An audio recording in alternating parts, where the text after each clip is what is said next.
Assalamualaikum bosku, welcome to my channel. Sebelum menonton jangan lupa subscribe, nyalakan dulu loncengnya, dan jangan lupa like dan komen. Dan jangan lupa ambil posisi rebahan kalian. Untuk kalian selamat menyaksikan. Ruoxi. Ye Chen bergumam, dan memutar lehernya dengan kaku tampak lebih bingung. Gadis kecil itu masih memegangi kepalanya yang kecil, matanya yang besar, dan kepolosannya yang polos. Ye Chen menunjukkan senyum kaku dan memeluk gadis kecil itu. Gadis kecil itu meringkuk di pelukan Ye Chen dan tertidur dengan tenang. Ketika malam sepi, dia terkadang memimpikannya beberapa kata.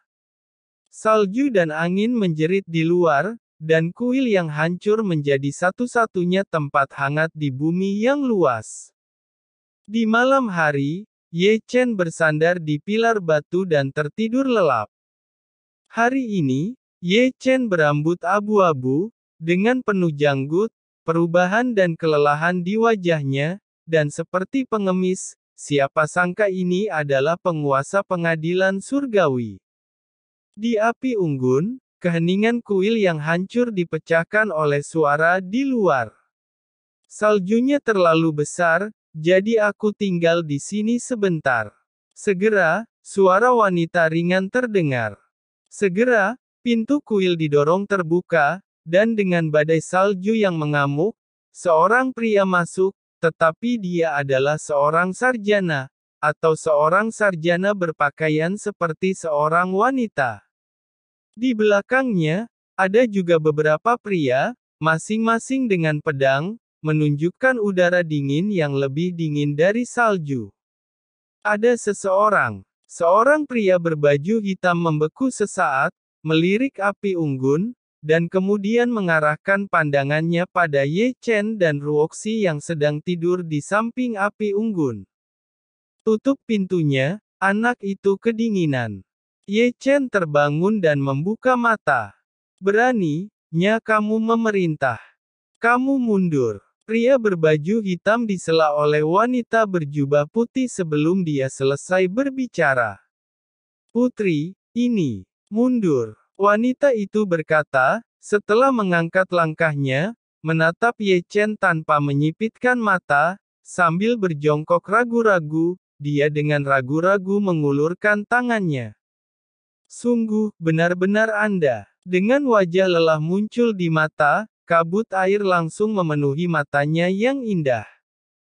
Ye Chen mengangkat kepalanya, tampak bodoh, dan menatap wanita di depannya dengan bingung, tetapi Ye Chen tidak dapat menemukan jejak sedikit pun dalam ingatan yang dilanda bencana. Siapa Anda? Suara Ye Chen tetap serak. Saya Liu Ruyan. Wanita itu meraih lengan Ye Chen dengan kasar, matanya berlinang air mata. Apa Anda tidak ingat aku? Entahlah. Ye Chen menggelengkan kepalanya. Bagaimana kabarmu? Putri, dia sepertinya tidak terlalu pintar. Di belakangnya, seorang pria berbaju hitam mengingatkan.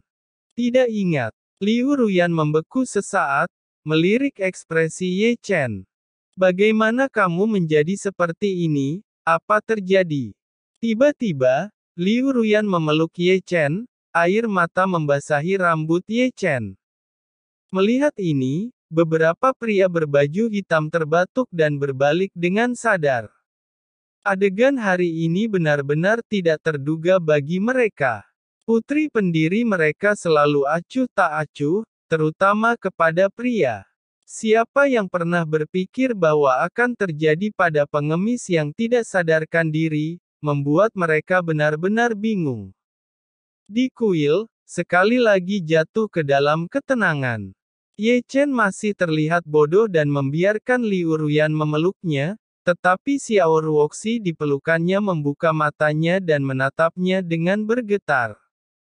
Beberapa orang berbaju hitam, mengintip beberapa kali, tetapi ekspresi mereka agak aneh. Seorang putri, pengemis, bayi perempuan kecil, pemandangan hangat ini, bagaimana bisa terlihat seperti keluarga dengan 3 orang? Segera, suara kecapi merdu terdengar di kuil. Suara kecapi itu samar, seperti gemericik air. Pada saat ini, Ye Chen dengan ekspresi gelisah mengangkat kepalanya, dan untuk pertama kalinya di matanya yang gelap melirik sekilas. Kebingungan di matanya berangsur-angsur menghilang dengan suara kecapi Liu Ruyan. Ye Chen mulai melihat sekeliling, dan matanya beralih dari Liu Ruyan ke Xiao Ruoxi dalam pelukannya. Di mana ini? Ye Chen berkata dengan suara serak, menatap Liu Ruyan, yang sedang memainkan kecapi, bagaimana aku bisa berada di sini? Liu Ruyan membeku sesaat, buru-buru bangkit, kejutan muncul di mata yang indah, apakah Anda hilang ingatan? Ye Chen menggelengkan kepalanya. Orang ini benar-benar gila. Beberapa orang kulit hitam berkata dengan cara yang berarti. Apa yang kamu bicarakan? Liu Ruyan tiba-tiba menoleh, cahaya dingin melintas di matanya, dan suaranya lebih dingin dari angin dingin. Dia penyelamatku. Beberapa orang berlutut di tanah, Liu Ruyan mengerutkan kening dan duduk terburu-buru lagi, memetik senar lagi, bahkan treknya sama seperti sebelumnya.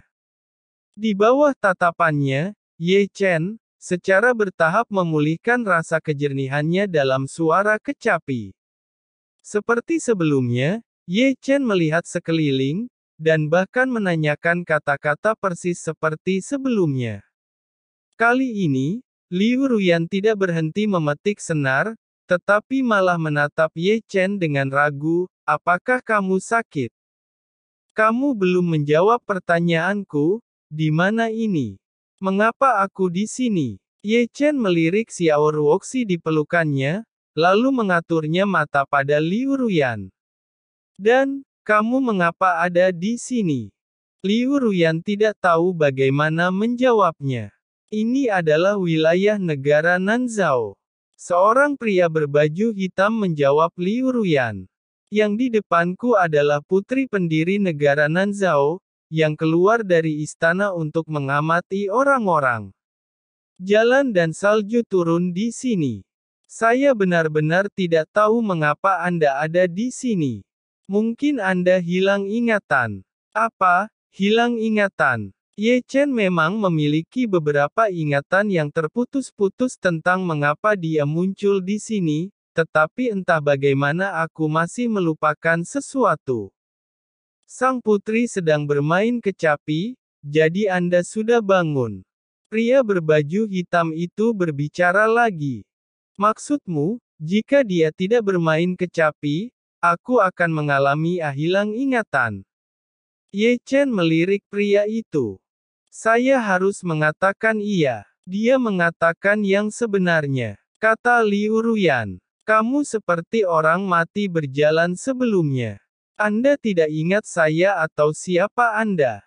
Begitu aku berhenti bermain kecapi, kamu akan kembali ke keadaan itu lagi. Kalau begitu jangan berhenti.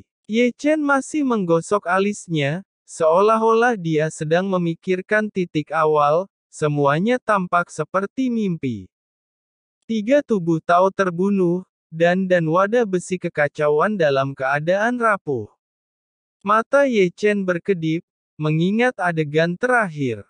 Sejak malam ini, sudah berapa lama sejak kamu dan aku terakhir bertemu? Ye Chen memandang Liu Ruyan. Liu Ruyan menjawab, hampir 3 tahun. Apa, 3 tahun? Di pagi hari, sinar matahari yang lembut memenuhi bumi. Badai salju yang mengamuk sepanjang malam berhenti di hari yang baru.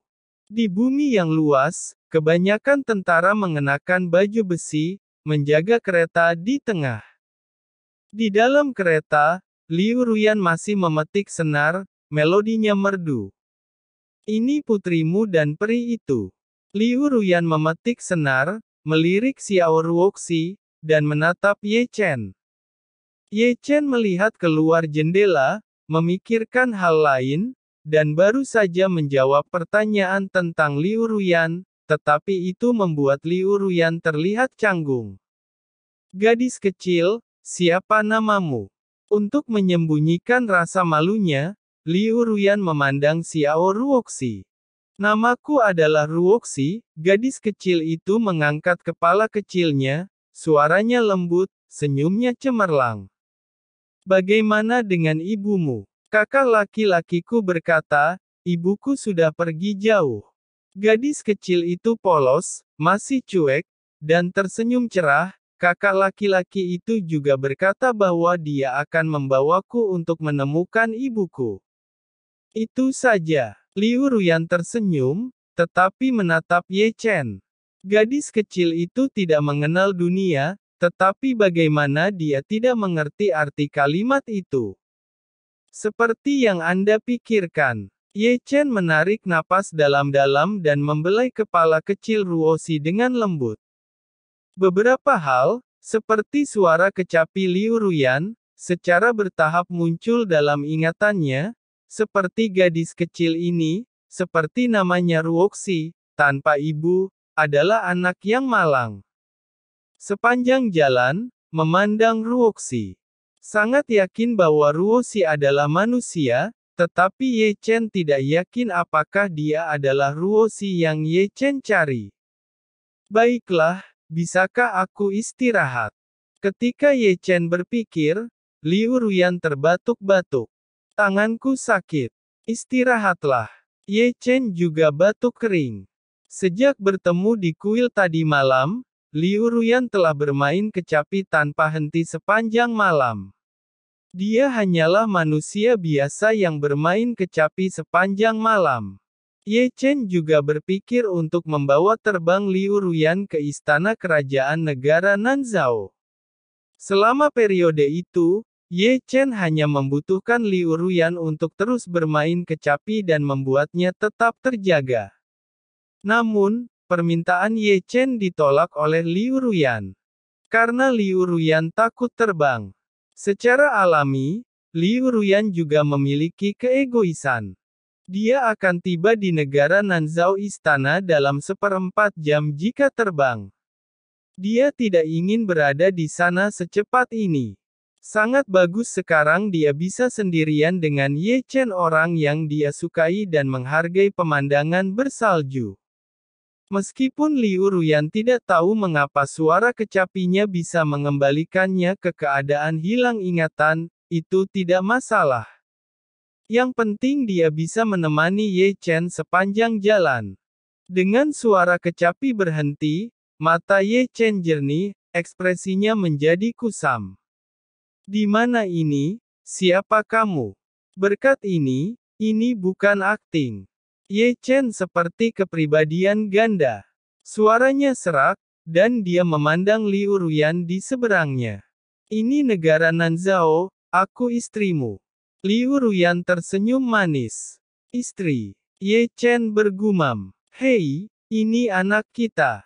Liu Ruyan menunjuk Xiao Ruoxi, dan ketika kata-kata itu keluar, gadis kecil itu mengangkat wajahnya tanpa sadar, dan banyak tanda tanya diletakkan di kepalanya. Anak. Ye Chen dengan kepala bawah sadar, memandang Xiao Ruoxi di sisinya.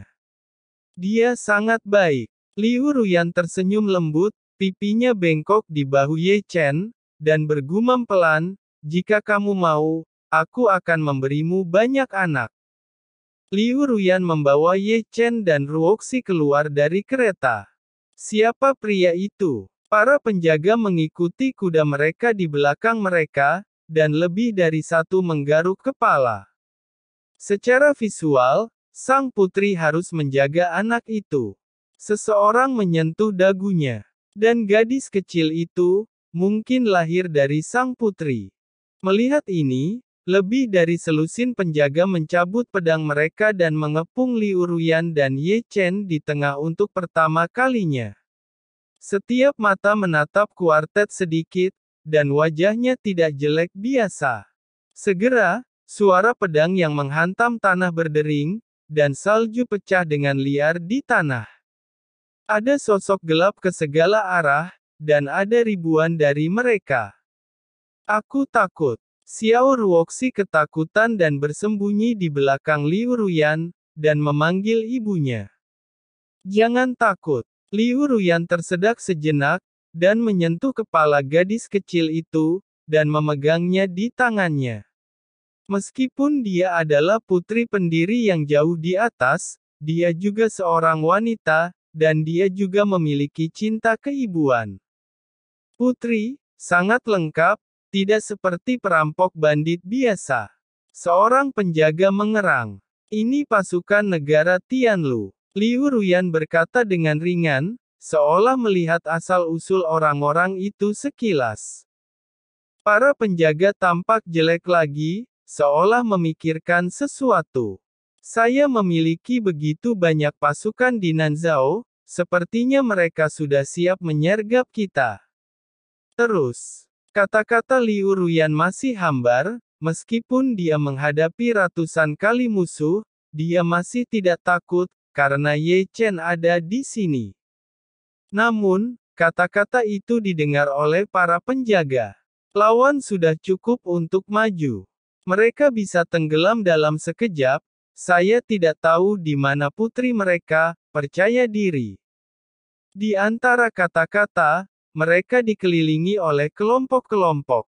Segera, seekor kuda perang keluar tanpa tergesa-gesa, duduk di atasnya dengan seorang pria berjanggut di punggungnya, memegang pedang tebasan di tangannya, dengan mata penuh kejahatan yang ganas, tidak seperti seorang jenderal, tetapi lebih seperti seorang gangster yang tidak melakukan kejahatan.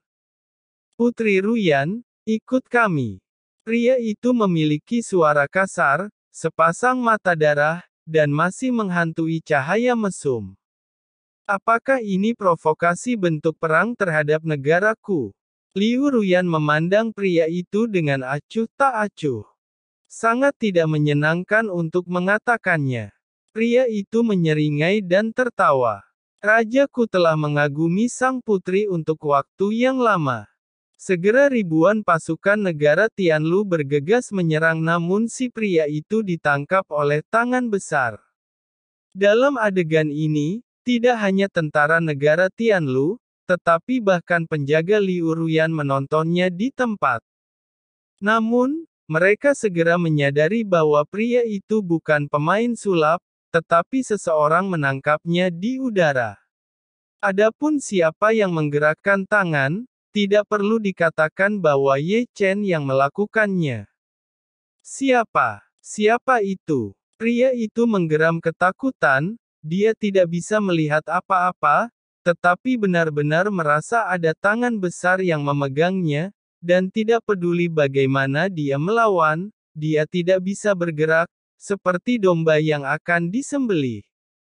Saat berikutnya, orang itu diterbangkan.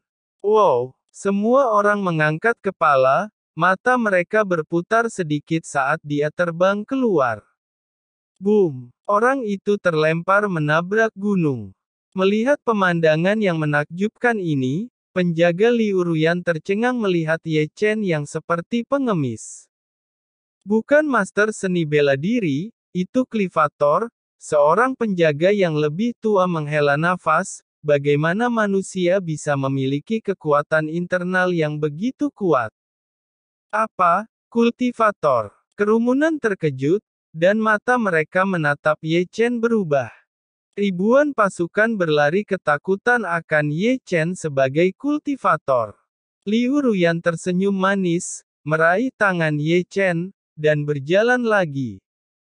Kali ini, masing-masing penjaga di belakang mereka ketakutan dan tidak bisa mengucapkan sepatah kata pun. Sekarang, mereka mengerti mengapa putri mereka jatuh cinta pada Ye Chen.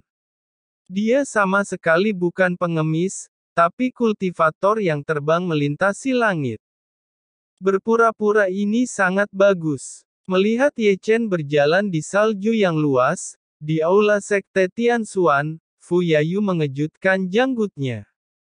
Ini disebut kekuatan. Di satu sisi, Dong Huang Taixin, yang sedang berbaring di kursi bersandar di kursi untuk membaca buku-buku kuno, berkata, di dunia kultivator, Ye Chen adalah keberadaan seorang raja, apalagi dunia fana. Itu kebenarannya. Fuya mencubit janggutnya dan dengan ragu-ragu menatap Dong Huang Taixin. Musik kecapi yang dimainkan oleh gadis kecil itu apa benar-benar hebat. Dong Huang Taixin berkata, itu adalah kebangkitan Jiu Yuxianku, tapi itu bukan musik biasa. Pantas.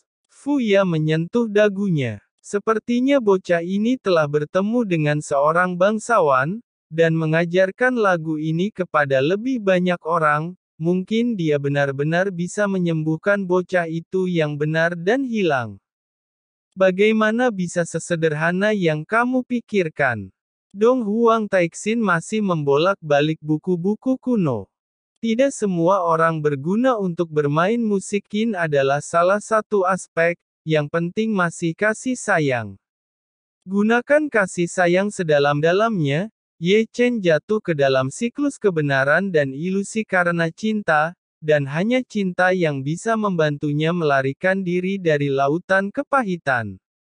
Ini adalah angka tetap dalam meditasi, ditakdirkan untuk kesalahan yin dan yang, dan siklus sebab dan akibat yang ada.